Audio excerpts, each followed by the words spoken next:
So everybody thinks of, I gotta have a gun, gotta have a gun, gotta have a gun. But you don't believe that, I mean, guns are good, Yep. but you don't believe that guns are the right answer all the time. Why? I'm very pro firearms. Yeah. If I had a chance, I'd drive around an M1 tank all day. Right. You know, we all know that. But the reality is, I was having a conversation with one of my instructors the other day, Taylor, and he was at a friend's house. And a friend was looking to watch TV, but he couldn't find his remote. And he could not figure out how to walk over to his TV, turn the channel, turn anything on.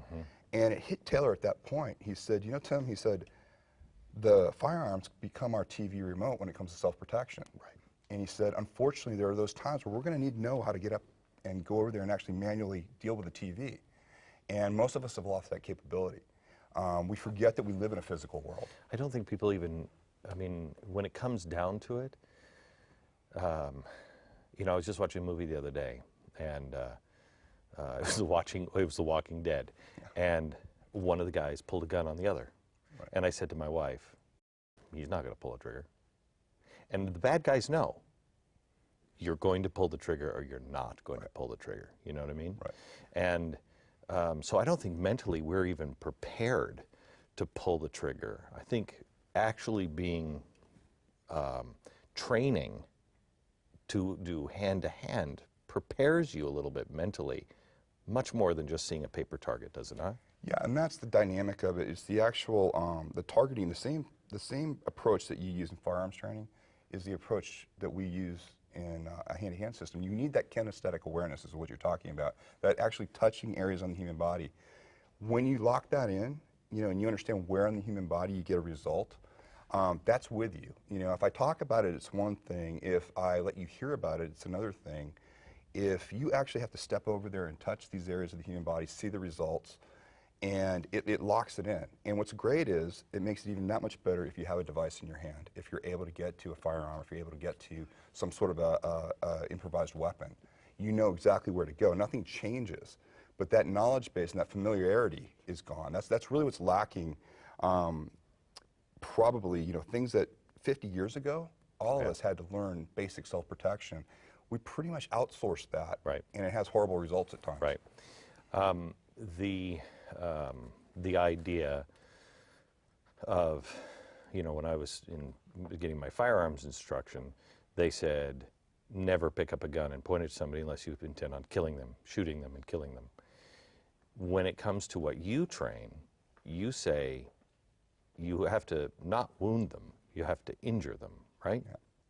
Yeah, and it's hard for people to wrap around the idea because oftentimes it gets confused with pain, it gets confused with hurting somebody. I was introduced to the concept of injury very early. I was trained to be a Navy SEAL officer. I was bulletproof. I knew everything there was to know. As a kid, I was a Navy brat, grew up right across from SEAL training, so I knew all the ins and outs. So I was really, really prepared.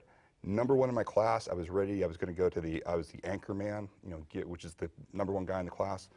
Won every event, had a breath hold dive about 3 weeks before graduation. And a small pressure wave came, like an underwater wave. It could, you know, like it would feel like, you know, a little bit of water hitting your ear.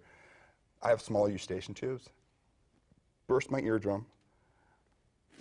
Water goes into me. At this point, I go into vertigo. You know, meaning I don't know which way is up. The only way I got up was I was able to grab the tow rope of the IBS and pull myself up. They said when I hit the top, my head was flapping nonstop. I had complete loss of control of my body. And I was put on, and that prematurely ended my career. Now, the reason I bring that up is because here's a guy, me. I was physically bigger, faster, and stronger than everybody. I was absolutely bulletproof. I had been hurt. I had been knocked down. I had been able to gut it out. When an injury to my body happened, I was completely hurt. I was completely out of the game at that point. There was nothing mentally I could do. What I want to give my people when I'm training them, I want to give them those areas of the human body that when we injure them, it bypasses bigger, faster, and stronger. Give me an example. Well, you know, if you slap somebody in the ear really hard, you're going to have them burst their eardrum. They're going to come down, and the semicircular fluids are going to come out, and you're going to go into vertigo, meaning a loss of balance. That's what I had no sense of balance when I was there. That's something that the brain can't control. I can't will myself. Right. What you want to do is an injury. We've all experienced it. If you have stepped on, say, a tack or a sharp surface, your foot automatically comes up. Right. You don't sit there and say, gee, that hurts, I better pull my foot up. Reason being is there's impulses that go in. Afferent nervous system kicks in, gives a response that says your body's in trauma, and it bypasses the brain. That's what the injury is. And So that's why you don't want to hurt somebody, because they can just power through the hurt. Pain is such a hard thing to gauge. Somebody, you could bend their finger back, they'll capitulate right away. There are others.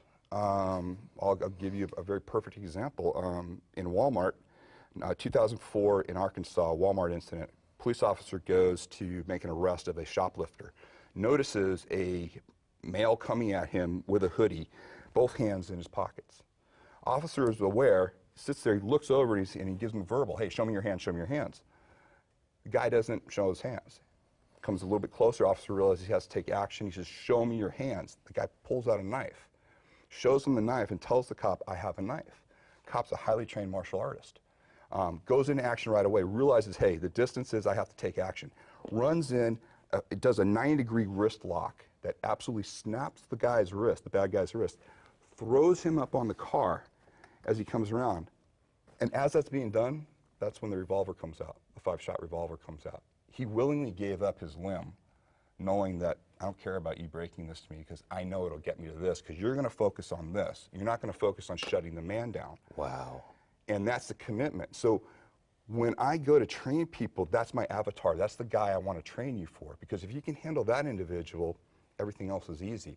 To understand that, you have to understand injury to the human body and what it does and how people can work through pain.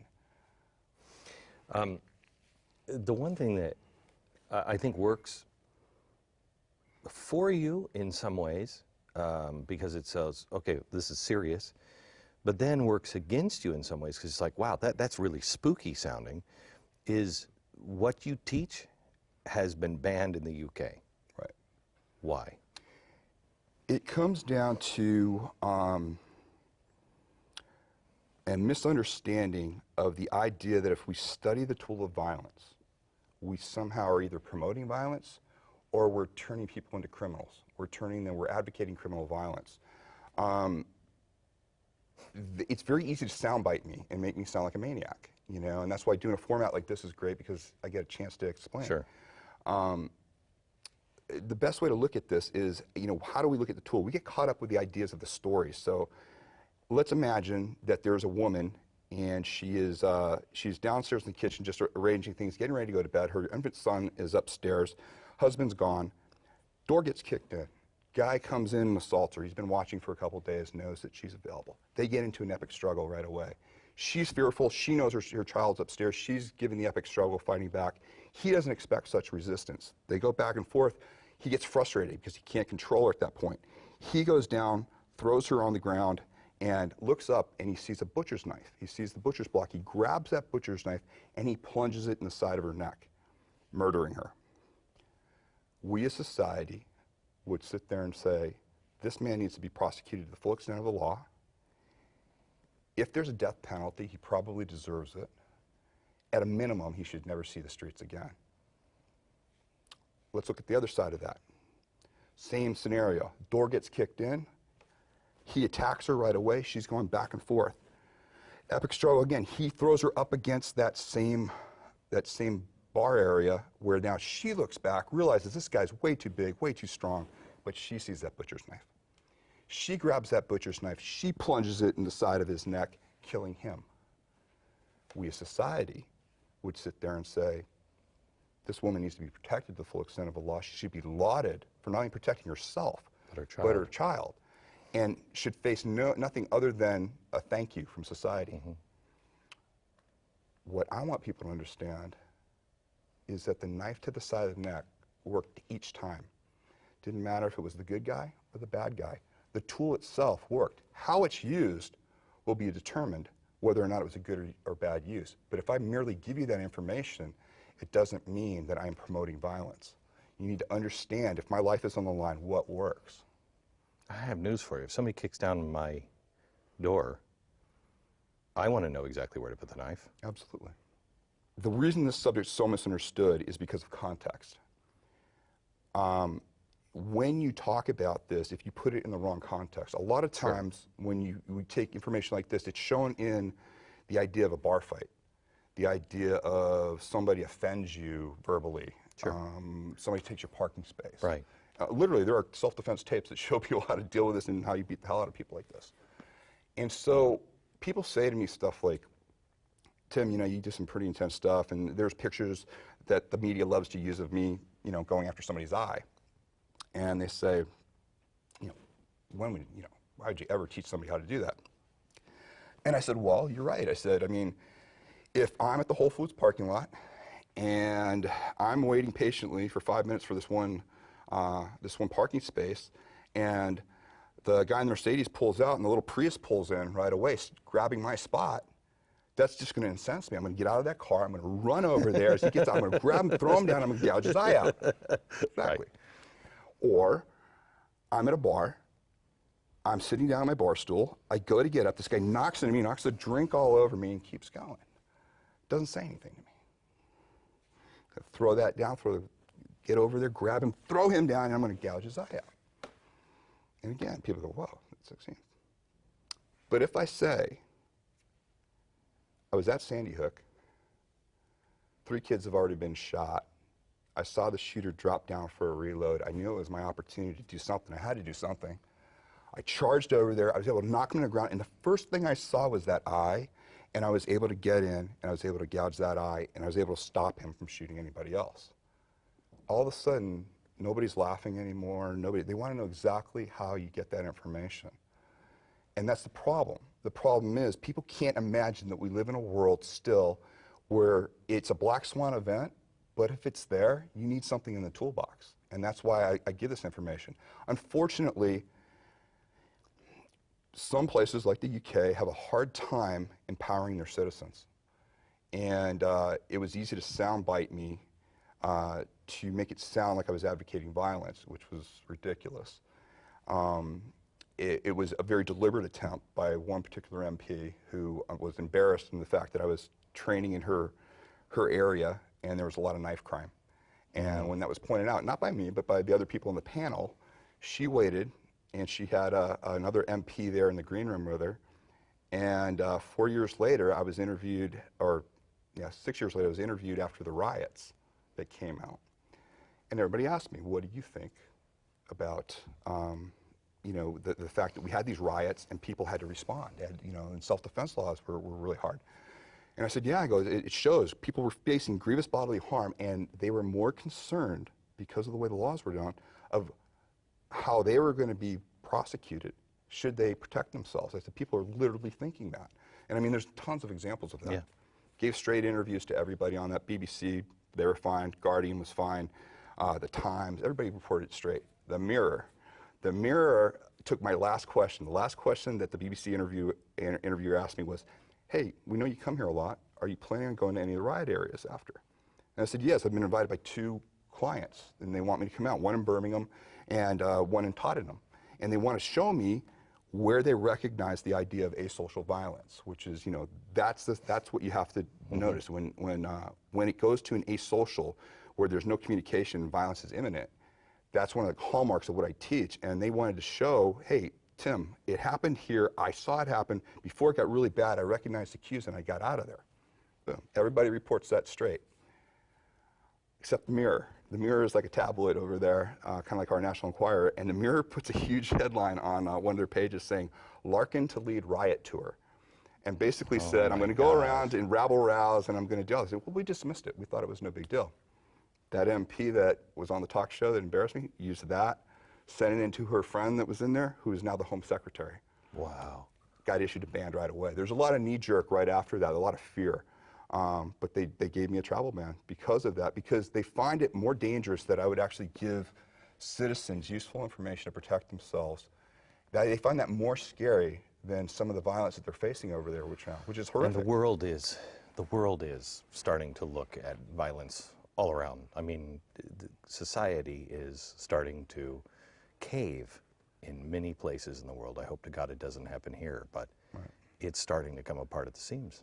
Yeah, and that's where it's, you know, to me, it's rewarding when people understand the context of this subject and why it's so important. I mean, because first of all, the more you understand about violence, the more you understand how it works, the mechanics of it, the more peaceful life you lead, believe it or and not. the more you're in control, and like you said about the asocial violence, when you see the signs, you can get out.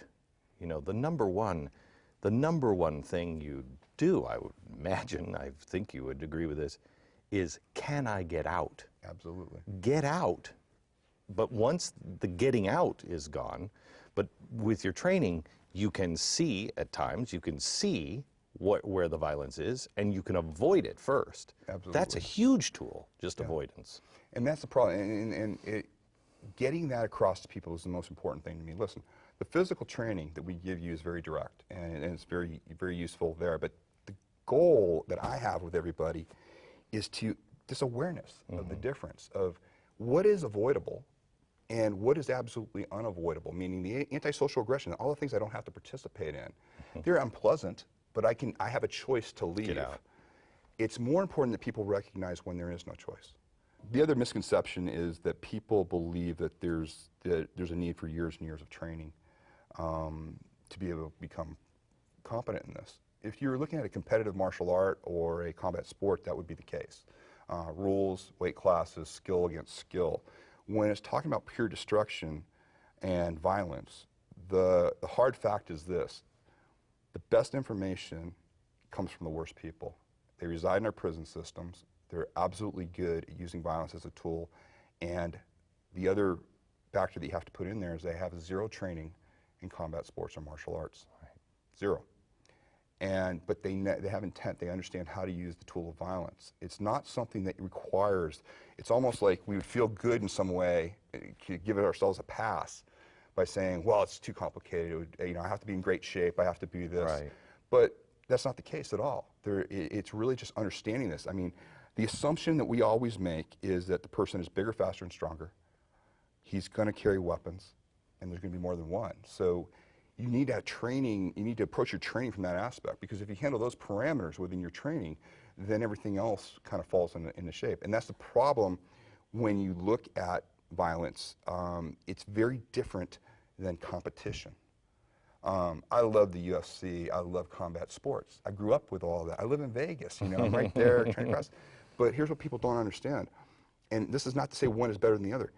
The UFC has currently 31 rules. 27 of those rules involve injury to the human body, because injury to the human body has nothing to do with competition. Right. You couldn't have a competition if you allowed injury to the human body. The problem is, on the street, That's exactly what you're going to be facing. Somebody that's going to try to injure you, not compete with you. Right. And some of my best guys have been, you know, MMA practitioners and people with martial arts background that they don't know how to handle that aspect. Yes. I give them this template, and they do great.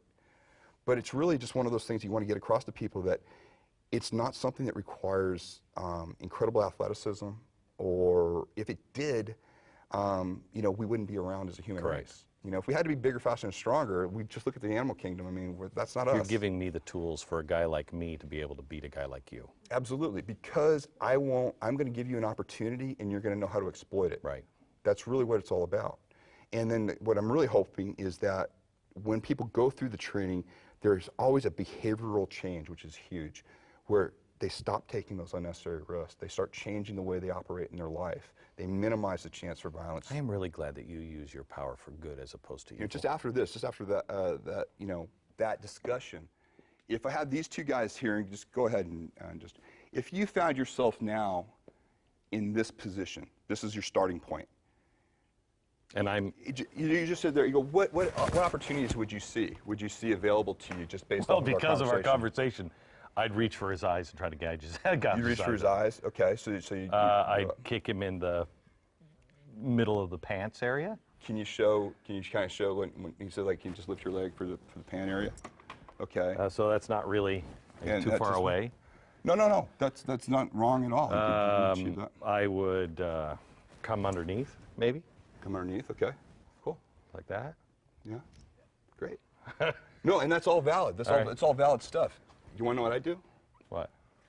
Okay, so from this position, I'd probably ram into the groin. I'd then be able to come down and knock him to the ground and probably end up stepping on his throat. Or that. Here's the problem. We intellectually get this stuff. Absolutely intellectually get this stuff. It sounds logical. We say, yeah, I want to. But if I give you free choice to look at a scenario, you're always going to pick the victim to be on that. You're going to be looking from the victim's perspective, because you can't imagine. Oh my gosh. You can't imagine there would be any justification for it ever starting this way. Why couldn't it have been he just got finished with the first guy, turned around, sees this guy coming in, and his first step was to come in and grill. Why couldn't that have been in your head? Because you don't understand violence as merely a tool. Now, here's the scary part, and this is why I got to change this with people, and this is why I try to tell you, it doesn't make you a bad person to understand this stuff. I show this to a predator.